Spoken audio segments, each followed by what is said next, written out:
Hello student, मैं Sumit Tanwar Subhash online education गुरु सेवत बड़ी सिक्कर से आप सभी का यूट्यूब चैनल पर वेलकम करता हूं। और इस पोर्टल जो आपका ऑनलाइन पोर्टल है उस पे आपकी क्लास 11th की वीडियो भी अवेलेबल हो चुकी है। आज उन्हीं वीडियोस के बारे में अपने 11th क्लास के चैप्टर 3 की क्लास नंबर 3 देखेंगे आज, जिसमें आज अपने 3.2 चैप्टर को टच करेंगे। और 3.1 जो आपका कंप्लीट हो चुका है उसको आप अच्छे से देखिए, उसको अच्छे से रीड कीजिए। बहुत अच्छा चैप्टर है ट्रिग्नोमेट्रिकल, जो आप लोग 10th में पढ़ के आए हो वही चीज़ इसमें है, बस थोड़ा सा आगे है इसमें जाके। तो आप सभी को ये जो आपका पोर्टल है, इस पोर्टल पे जितनी भी क्लासेज अवेलेबल होती हैं उनको आप अच्छे से पढ़िए, जिससे आपको बेनिफिट मिलेगा। देखो, यदि आपने मैथ सब्जेक्ट का चुनाव किया है तो आपके लिए बहुत ही फायदेमंद रहेगा, जीवन भर काम आएगा। क्लास 11th के लिए मैं बताना चाहता हूँ कि मैथमेटिक्स सब्जेक्ट ऐसा है, उसको डीपली पढ़िए। देखो, आपके पास अभी टाइम बहुत है, आप आराम से पढ़ोगे और हर चीज़ को अच्छे से पढ़ोगे तो आपको बहुत बेनिफिट होगा। तो इसीलिए मैं आपको यही कहना चाहता हूँ कि आप मेरी क्लासेस को रेगुलर देखें। मतलब आपको पता है एक वीक में एक ही क्लास मेरी आ रही है, तो आप उसको रेगुलर देखें ताकि आपको बेनिफिट मिल सकेगा। और यदि आपने मेरे YouTube चैनल को नहीं सब्सक्राइब किया है तो उसे सब्सक्राइब कर लें, क्योंकि मेरे YouTube चैनल पे ये क्लासेस एडवांस में चलती रहती हैं उस पे। और आपकी इस पोर्टल पे थोड़ा लेट अपलोड होता है, लेकिन मेरे YouTube चैनल पे आप क्लासेज पहले ही अवेलेबल हो जाएंगी। तो यदि मेरे YouTube चैनल को सब्सक्राइब नहीं किया है तो सबसे पहले मेरे YouTube चैनल को सब्सक्राइब कर लें। मेरे YouTube चैनल का नेम आप लोगों के इस वीडियो के एंडिंग में आपको मिल जाएगा। तो चलो वीडियो की शुरुआत करते हैं। वीडियो में सबसे पहले अपने पास क्लास 11th का एक टॉपिक ट्रिग्नोमेट्रिकल फंक्शन अपने कर रहे थे, उसी को कंटिन्यू करते हैं। तो मैंने आपको कुछ एक इसके 3.2 को करने से पहले अपने कुछ रूल पढ़ेंगे, उससे कुछ समझेंगे ताकि अपने को समझ आएगा। देखो, मैंने आपको एक चंडाल चौकड़ी बताई थी क्लास नंबर 1 में। तो ये first column, second column, third column, fourth column, ये पहला चतुर्थांश, द्वितीय, तृतीय और चतुर्थ, 4 चतुर्थांश होते थे। उन्हीं चतुर्थांशों में पहला, दूसरा, तीसरा, चौथा है। इसमें सभी ऑल ALL, इसमें सभी STC।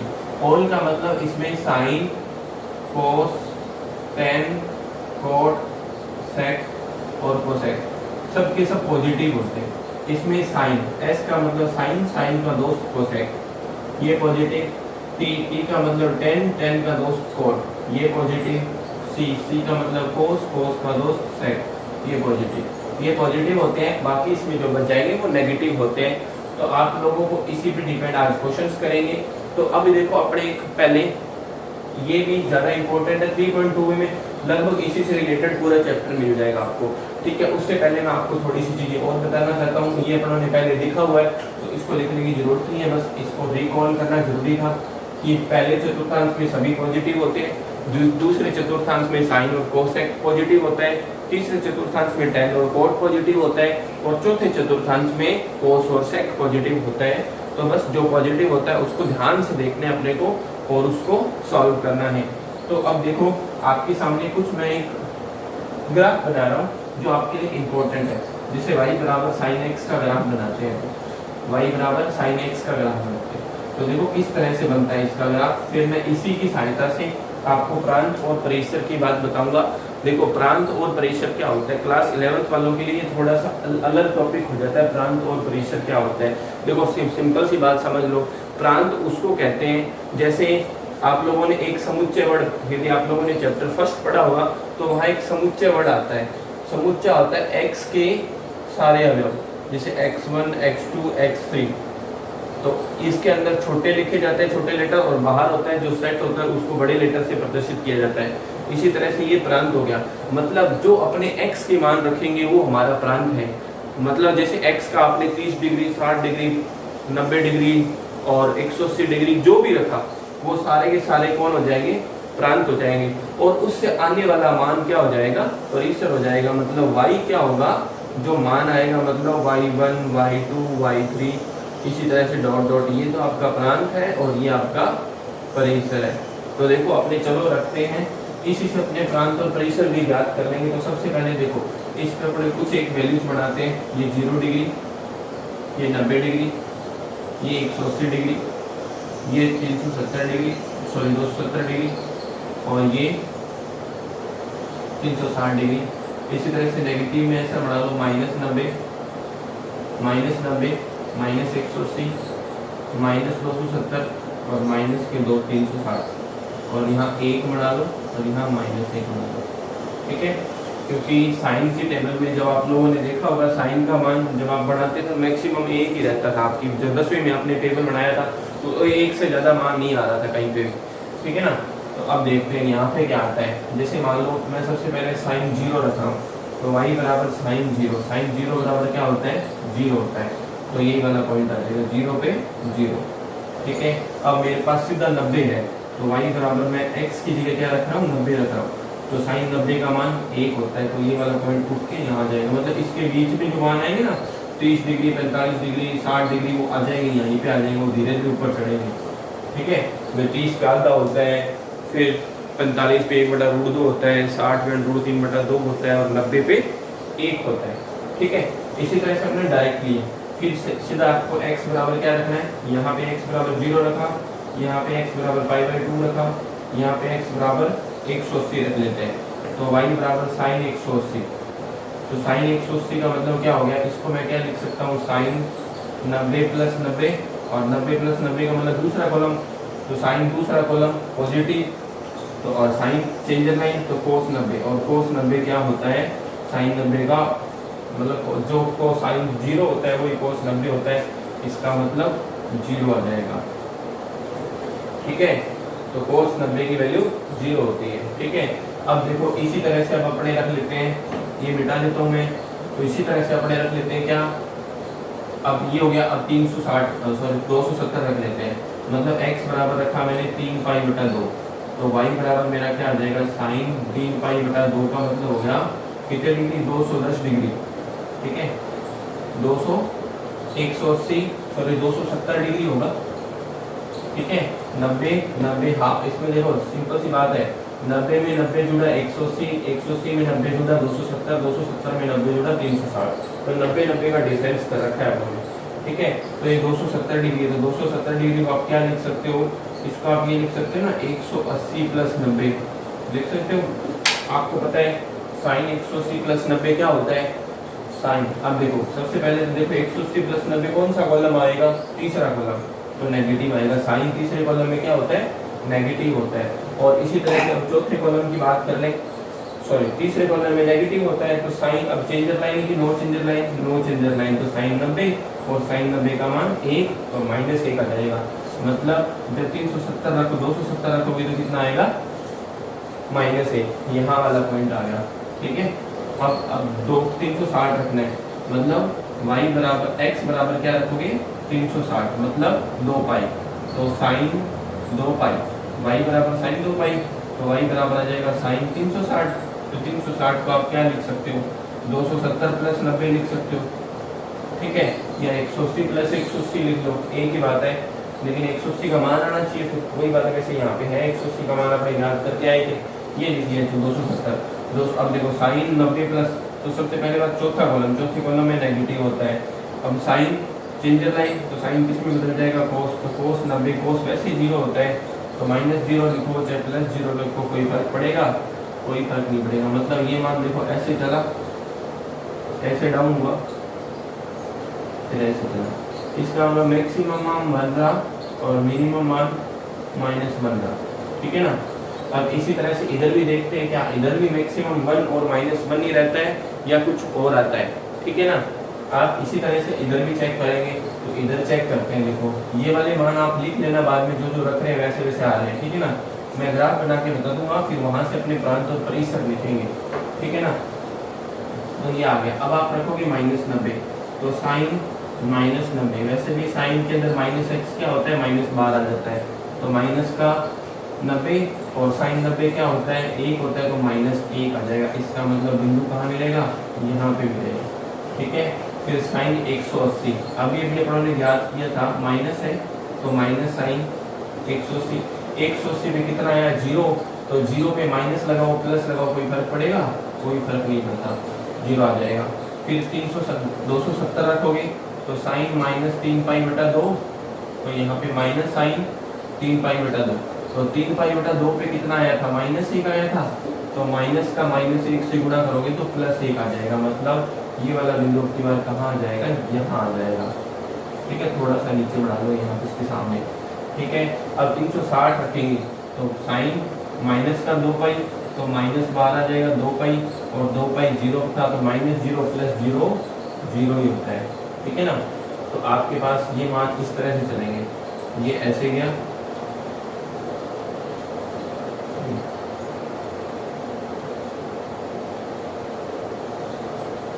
ठीक है ना। तो यहाँ पे भी अपने को देखने को मिला कि यहाँ -1 से ज़्यादा नहीं है और +1 से इधर भी ज़्यादा नहीं है, -1 से कम नहीं है, +1 से ज़्यादा नहीं है। ठीक है ना, तो आपको क्या पता चला, तो इसमें अपने देखो अब अपने इसके प्रांत और परिसर की बात कर लेंगे। तो जब भी साइन का ग्राफ बढ़ेगा ना, तो साइन का ग्राफ कैसा बनता है, सर्पिलाकार, ये सांप की जैसे घूम रहा है, तो इसी को सर्पिलाकार ग्राफ बोलते हैं। तो अपने इसकी प्रांत की बात कर लेंगे, तो प्रांत क्या हो जाएगा, देखो प्रांत का मतलब मैंने क्या बताया था, x के मान। तो x तो आप कुछ भी रख सकते हो, 0 degree, 1 degree, 2 degree, 3 degree, 4 degree, 5 degree, कुछ भी रखा जा सकता है। इसका मतलब जो साइन का प्रांत होता है ना, वो r होता है। r का मतलब सारों की सारी वास्तविक संख्या है, मतलब डिग्री के अंदर, रेडियन में सारी की सारी रेडियन आप रख सकते हो, तो उस पे आप वैल्यू निकाल सकते हो, क्योंकि कभी अनंत आएगा नहीं और कभी अनंत नहीं आएगा, तो आप रेडियन रख सकते हो, मतलब रियल नंबर रख सकते हो। ठीक है, प्रत्येक रियल नंबर, अब रियल नंबर तो वास्तविक होती है, लेकिन रेडियन फॉर्म में रखना है आपको, π/2 इस फॉर्म में रखना है। ठीक है ना, और परिसर की बात करें इसकी, तो परिसर क्या हो जाएगा, सोच के देखो, x जो fx है वो क्या आया, sin x का परिसर, तो sin x का परिसर हो जाएगा क्या, x का मान -1 से तो बड़ा है और बराबर है और 1 से छोटा है। तो अपने इसी तरह से बात कर लेंगे, जो sin x होगा उसका प्रांत और परिसर लिख देता हूँ मैं यहाँ पे। तो प्रांत और परिसर कितना आ जाएगा, sin x का प्रांत r और परिसर आ जाएगा -1 < x < 1। इक्वल क्यों लगाया, क्योंकि 1 के बराबर है और 1 से छोटा है, -1 से बड़ा है। तो -1 से 1 के बीच में, तो इसको अपने इस तरह से भी लिख सकते हैं, x बिलोंग्स टू -1 से 1, ये इसका sin x का परिसर कहलाएगा। और प्रांत सारी की सारी वास्तविक संख्याएं सारी की रेडियन फॉर्म में आप रख सकते हो, 0 डिग्री, 1 डिग्री, 2 डिग्री, 3 डिग्री। तो प्रांत मैंने क्या बताया, x के मान प्रांत होता है और जो y रिजल्ट आता है वो आपका परिसर होता है। ठीक है, तो आप ये sin x का नोट कर लीजिए, ग्राफ एज इट इज जैसा बनाना है। ठीक है, प्रांत और परिसर समझ आ गई होगी बात। इसी तरह से मैं आपको cos x का, tan x का, sec x का, cot x का, cosec x का ग्राफ बताऊंगा। ठीक है, तो सबसे पहले ये ग्राफ लिखना जरूरी है। ठीक है, नोट कर लीजिए, वीडियो पॉज करके चलेंगे अपने नेक्स्ट ग्राफ पे।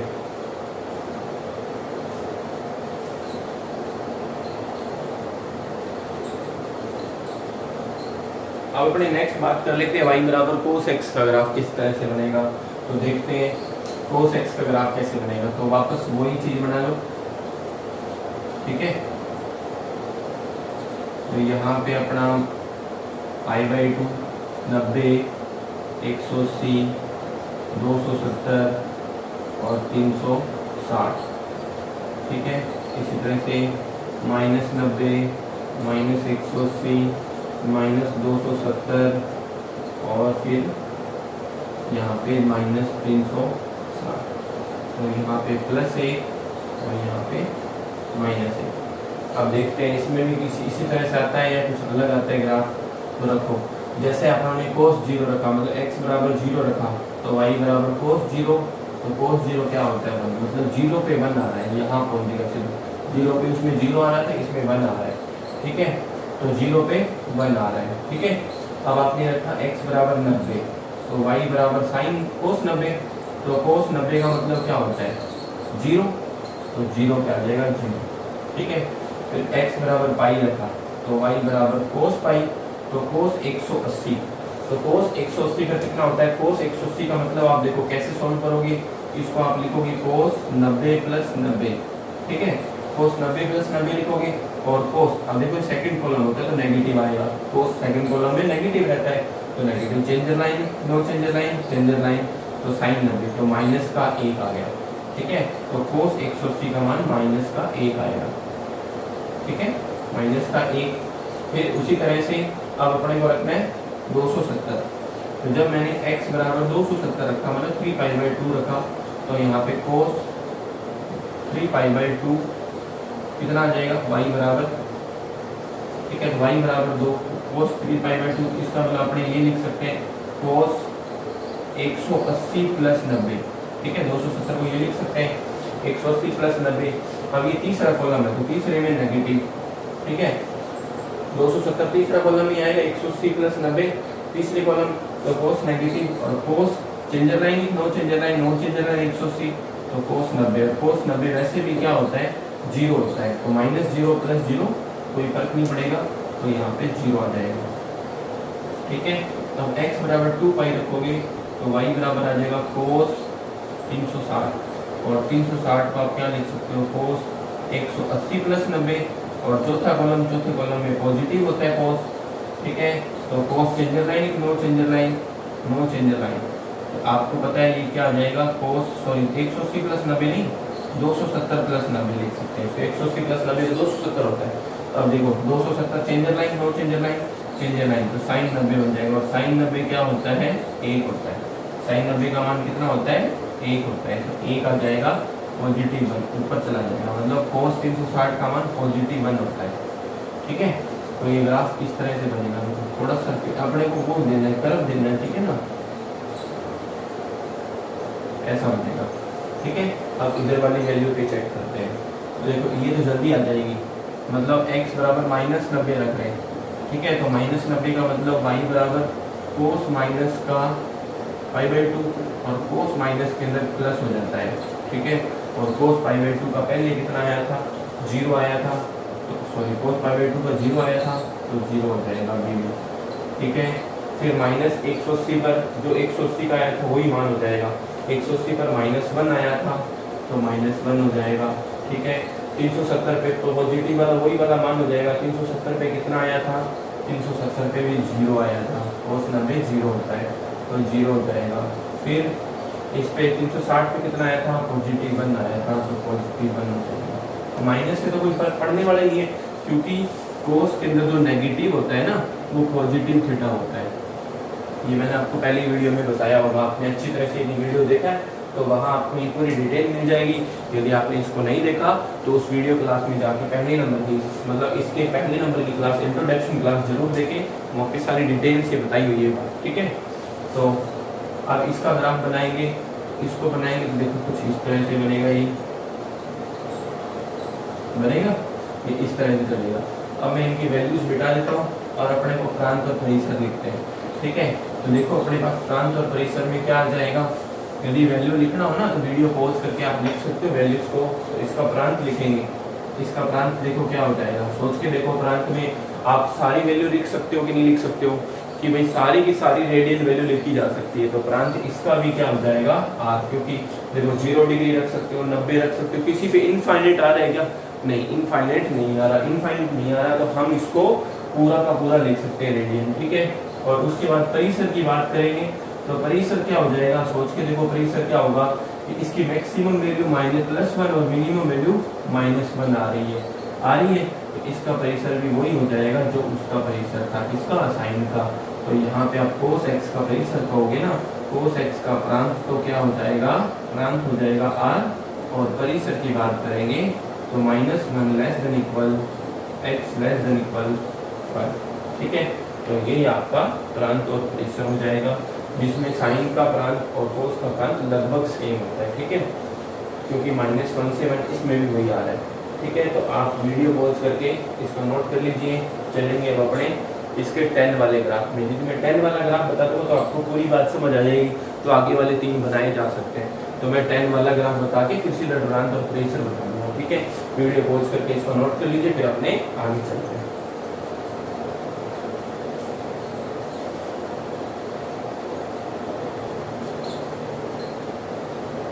अब अपने नेक्स्ट बात करते हैं y बराबर 10x का। तो y बराबर 10x सॉल्व करेंगे तो देखो कैसे हो जाएगा। तो इसको सॉल्व करने के लिए वापस जैसे वहाँ किया था वही प्रोसेसिंग यहाँ पे भी कर देते हैं। जैसे वहाँ डायग्राम बनाया था अपने, ऐसा का वैसा डायग्राम अपने यहाँ पे भी बना लेते हैं। तो ये 0, ये +90, ठीक है, थोड़ा सा दूर लिख लो, +90, 180, 370, 270 और 2 पाई। इसी तरह से -90, -180, -270 और -360। और इसमें 1 आता है क्या कहीं पे भी? 10 की वैल्यू में 1 आता है नहीं, जैसी वैल्यू आएगी वैसे इसमें अनंत आता है, ठीक है ना। तो अब अपने पास 45 पे 1 आता है वैसे तो, लेकिन 45 अपने ने लिखा ही नहीं, तो यहाँ लिख लो 1 लिख लो, यहाँ 2 लिख लो, क्योंकि इसमें अनंत आता है इसलिए 1 और 2 लिख रहे हैं, ठीक है ना। तो देखो x, क्योंकि अपने को पता है 10 90, तो सबसे पहले अपने 0 रखेंगे, ठीक है। x बराबर 0 रखा तो y बराबर 10 0, और 10 0 पे क्या होता है 10 0, तो साइन 0 बटा कोस 0, तो साइन 0 0, कोस 0 1, तो 0 आएगा, ठीक है। तो ये अपना पॉइंट स्टार्ट हो गया, तो 0 होता है। x बराबर 90 रख देते हैं, तो y बराबर 10 90, 10 90 का मतलब क्या हो गया साइन 90 बटा कोस 90, साइन 90 1, कोस 90 0, तो अनंत, तो 10 90 पे अनंत होता है। इसका मतलब कहीं इधर से आ रहा है, ठीक है। इसका मतलब क्या हो गया कि मैं देखो यहाँ पे अनंत की एक लाइन बना देता हूँ। अनंत की लाइन आप यहाँ से स्केल से डॉट डॉट करके एक लाइन ले आओ, डॉट डॉट करके मैं एक लाइन ले आया, ठीक है, बिल्कुल सीधी। तो वो अनंत से आ रहा है, मतलब ऊपर से आ रहा है कहीं से, यहाँ से मान लो यहाँ से अपने पास ऐसे आ रहा है। क्योंकि अब देखो ये ग्राफ आपको समझ आया हो, तो ये लाइन मैंने कैसे बनाई, क्योंकि x /2 पे क्या है अनंत है, अनंत कोई बिंदु नहीं है, मतलब ऊपर से आ रहा है, ठीक है। अब बीच में कहीं ना 45 आएगा, तो देखो 45 पे 1 होगी वैल्यू, ठीक है, वो 1 2 3 4 5 अनंत तक होगा, ठीक है ना, तो अनंत होगा, ठीक है। इस पे pi/2 पे फिर मैंने 180 रखा, तो x बराबर कितना रखा 180, तो y बराबर क्या आ गया 10 180, और 10 180 को आप क्या लिख सकते हो 10 90 + 90, और दूसरा कॉलम नेगेटिव 10 किस में बदल जाएगा कोट में बदल जाएगा, 10 किस में बदल जाएगा कोट में बदल जाएगा। अब कोट 90 क्या होता है कोस 90 बटा साइन 90, तो 0/1 0 होता है, तो 0 आ जाएगा, मतलब कोट 10 180 का मान क्या होता है 0 होता है, ठीक है। अब इसी तरह से अपने बात कर रहे हैं किसकी 270 की, तो 10x बराबर कितना रखना है 270 रखना है, 3π/2 रखना है, तो 3π/2 का मतलब 10 3π/2, तो 3π/2 रखेंगे तो देखो कितना आ जाएगा 10, इसको लिए 270 को आप क्या लिख सकते हो 180 + 90 लिख सकते हो, 180 + 90 तीसरा कॉलम, तो y बराबर 10 ही आ जाएगा ये, ठीक है। तो पॉजिटिव ही आएगा और 10 90 आ जाएगा, और 10 90 का मान यहाँ कितना था अनंत का, 10 90 का मान देखो यहाँ पे अपनों ने कितना निकाला अनंत निकाला था ना, तो यहाँ पे भी कितना आ जाएगा y बराबर अनंत, तो यहाँ पे भी अनंत आ जाएगा, मतलब यहाँ पे भी अपने डॉट डॉट लाइन बना देते, तो डॉट डॉट लाइन बनाएंगे तो देखो कुछ इस तरह से डॉट डॉट लाइन बना लो ताकि आपको दिक्कत ना हो, ठीक है। तो ये लाइन यहाँ से भी ऐसे आएगी, मतलब थोड़ा सा पास है, क्योंकि इसको मिलाएंगे नहीं अपने अनंत से आएंगे, क्योंकि अनंत का मतलब कोई पॉइंट नहीं है, तो ऐसे बताया हुआ है, ठीक है। और 260 रखेंगे तो 360, तो x बराबर 2π रखा, तो y बराबर 10 2π, तो y बराबर 360 को क्या लिख लेंगे 270 + 90 लिख लेंगे, तो 270 + 90 चौथा कॉलम, तो माइनस का आ जाएगा 10 किस में बदल जाएगा कोट 90, और कोट 90 को हमने याद किया था कितने 0, तो हो जाएगा 0, ठीक है। तो ये 0, अब इधर वाली वैल्यू चेक करेंगे, तो इधर वाली वैल्यू के लिए पहले आप वैल्यू निकालो, ठीक है। तो आपको पता है x बराबर माइनस रख रहे हैं, तो माइनस रख रहे हैं, तो y बराबर 10 - π/2, और बाहर आ जाएगा माइनस का, तो 10 π/2, और 10 90 की मान कितना आया था अनंत, तो वो माइनस अनंत हो जाएगा, मतलब कंप्यूटर नीचे की, ठीक है, तो नीचे से आ जाएगा, तो नीचे से अनंत करने के लिए आपको क्या करना पड़ेगा यहाँ पे भी आप डॉट डॉट डॉट डॉट बना लो ताकि अपना दिक्कत ना हो क्वेश्चन को सॉल्व करें, तो माइनस अनंत, इसका मतलब ये वैल्यू इस तरह से घूमेगी, देखो ये अनंत, ठीक है ना, कि भाई ये वाली वैल्यू इसके बीच में जैसे 90 के -90 के पास पहुंचेगा अनंत हो जाएगा, उसके बीच में कुछ ना कुछ मान आ रहे होंगे, ठीक है। फिर आगे देखो आगे जब s 180 रख रहे हैं तो y बराबर माइनस का, अब वैसे भी सिंपल सी बात है, जो 180 आया था ना पहले वाला मान प्लस वाला, उसके अंदर माइनस लगा देना। तो 180 पर कितना आया था, 180 पर 0 आया था, तो -0 + 0 कोई फर्क पड़ेगा, कोई फर्क नहीं पड़ेगा। ठीक है, फिर 370 पे प्लस अनंत आया था तो माइनस लगा लोगे तो क्या हो जाएगा, माइनस अनंत हो जाएगा। ठीक है, तो ये इसका मतलब इस पे क्या हो जाएगा, माइनस अनंत हो जाएगा। तो माइनस अनंत कैसे बनाओगे, इसको डॉट डॉट करके आप आगे तक दर्शा दो इसको, तो वो हो जाएगा इस तरह से। ठीक है, और फिर 360 पे कितना आया था, 360 पे आपके पास वैल्यू आई थी 0, तो ये भी 0 हो जाएगा, मतलब यहाँ पॉइंट आ जाएगा।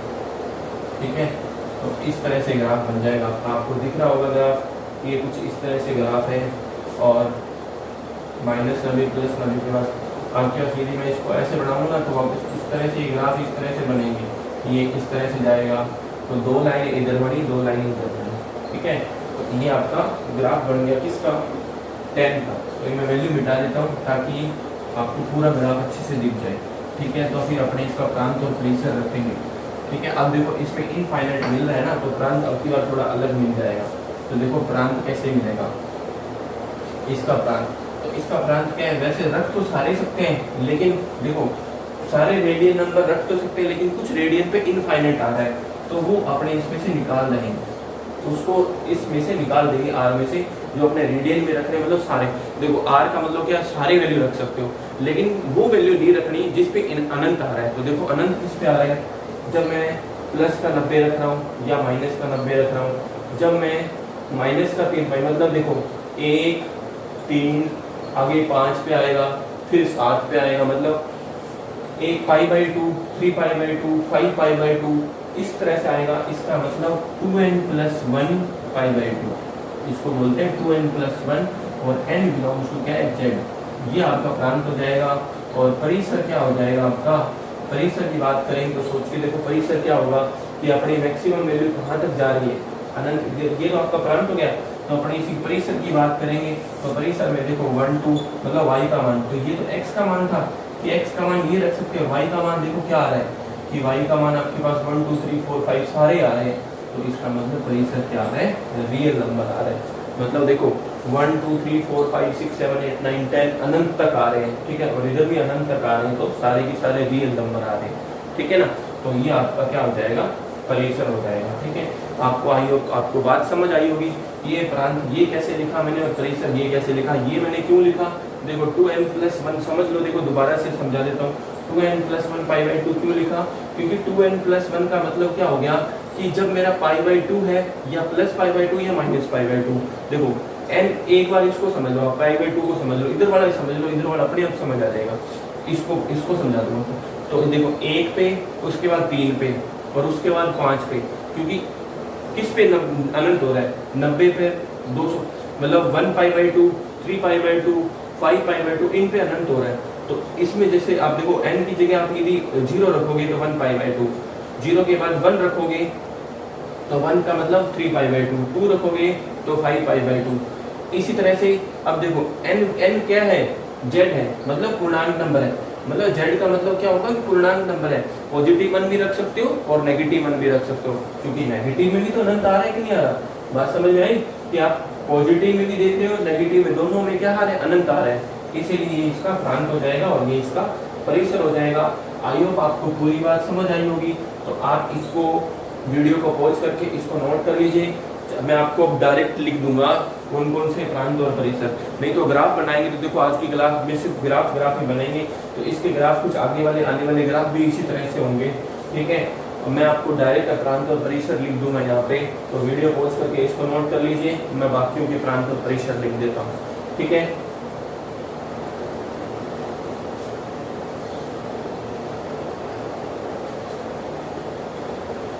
तो अब अपना मैं डायरेक्ट आपके सामने क्या लिख रहा हूँ, प्रांत और परिसर, तो इसको नाम दे देना क्या, त्रिकोण मिति फलनों के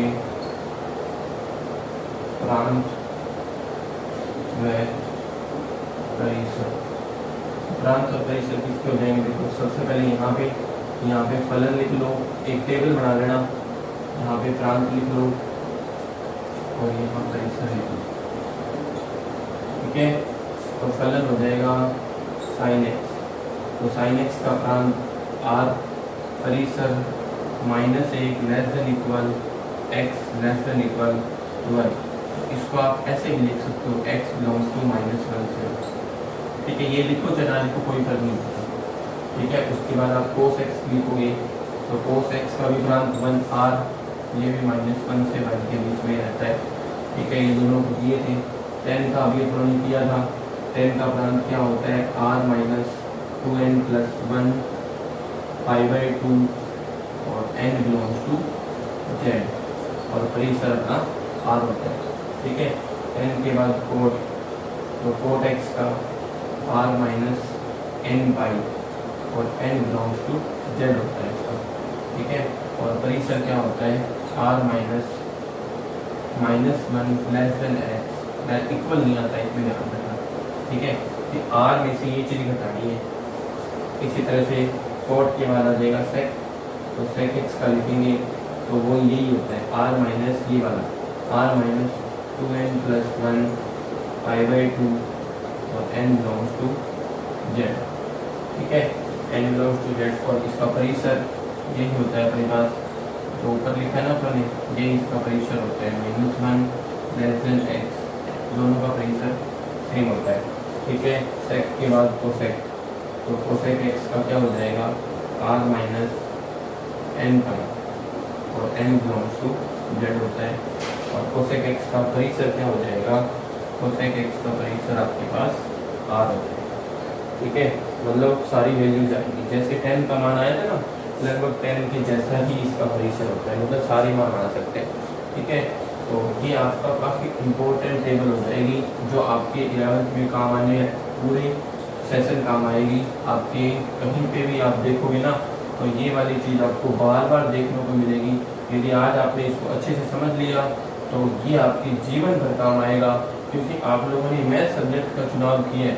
मैथ सब्जेक्ट का चुनाव किया दैट मीन ये चीज़ें आपको कभी पीछा नहीं छोड़ेगी। प्रांत और परिसर, जब भी ट्रिग्नोमेट्री फलन पढ़ने जाओगी तो प्रांत और परिसर जरूर आपके सामने आएंगे। तो प्रांत और परिसर जो मैंने आज बताए हैं, यदि जिस बच्चे ने ढंग से समझ लिया इसको तो उसको जीवन में कहीं पे भी समस्या नहीं आएगी, ये मेरी गारंटी है। ठीक है, यदि इसको समझ नहीं आया आपको तो आप वीडियो को एक बार जरूर देखें दोबारा से और आपको ये पूरी बात समझ आ जाएगी। तो ये जो टेबल है वो काफ़ी इम्पोर्टेंट टेबल है आपके लिए आज की, तो इस टेबल को अच्छे से नोट कर लीजिए ताकि आप कभी भी प्रॉब्लम ना आए इस चीज़ को करने में। ठीक है, तो आज जो मैंने बताया है मैं इतना ही रखना चाहता हूँ। मैं नेक्स्ट क्लास में आपकी 3.2 चैप्टर ले आऊँगा ताकि आज आप इसको अच्छे से करो। तो आपके लिए होमवर्क रह जाएगा कोट सेक और कोसेक का ग्राफ बना के देखना, ताकि यही वाली चीज़ें आ रही है कि नहीं आ रही, कि प्रांत के अंदर ये वाला इंक्लूड नहीं होगा, मतलब 1 पाई 2 पाई 3 पाई 4 पाई इन सब पे इनफाइनाइट मान मिल रहा है। दैट मीन ये हुआ।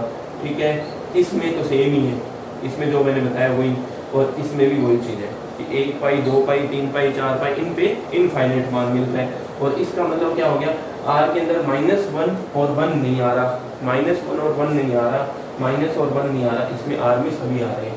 ठीक है, सारी बात समझ आ जाएगी आपको, कहीं कोई प्रॉब्लम नहीं होगी। आपने यदि थोड़ा सा दिमाग लगा के आज किया ना, क्लास देखी होगी तो आपको कहीं प्रॉब्लम नहीं होगी। तो आज की वीडियो में इतना ही। नेक्स्ट वीडियो नेक्स्ट डे लेकर आएंगे। अब एक दिन आपको क्लास 12th की वीडियो मिलेगी और एक दिन क्लास 11th की वीडियो मिलेगी मेरे YouTube चैनल पे। यदि मेरे YouTube चैनल को सब्सक्राइब नहीं किया है तो सबसे पहले मेरे YouTube चैनल को सब्सक्राइब करें ताकि आप लोगों को मेरी लेटेस्ट वीडियो तुरंत मिल सके। जितने क्लास 11th के स्टूडेंट हैं वो सभी के सभी मेरे YouTube channel math tutor with Sumit Tanwar को सब्सक्राइब करें और जो भी क्लास देखते हो उसको लाइक ज़रूर करें। देखो सब्सक्राइबर बहुत मिल जाते हैं, व्यूज़ बहुत मिल जाते हैं, लेकिन लाइक उतने नहीं मिल पाते। इसका मतलब आप लोगों ने वीडियो देखी और लाइक नहीं किया। प्लीज़ आपसे इतना ही रिक्वेस्ट रहेगा, तो वीडियो को लाइक ज़रूर करें। जाते जाते इस वीडियो को लाइक कर दें ताकि मुझे मोटिवेशनल मिलता है। तो आज की वीडियो में इतना ही। जय हिंद, जय भारत।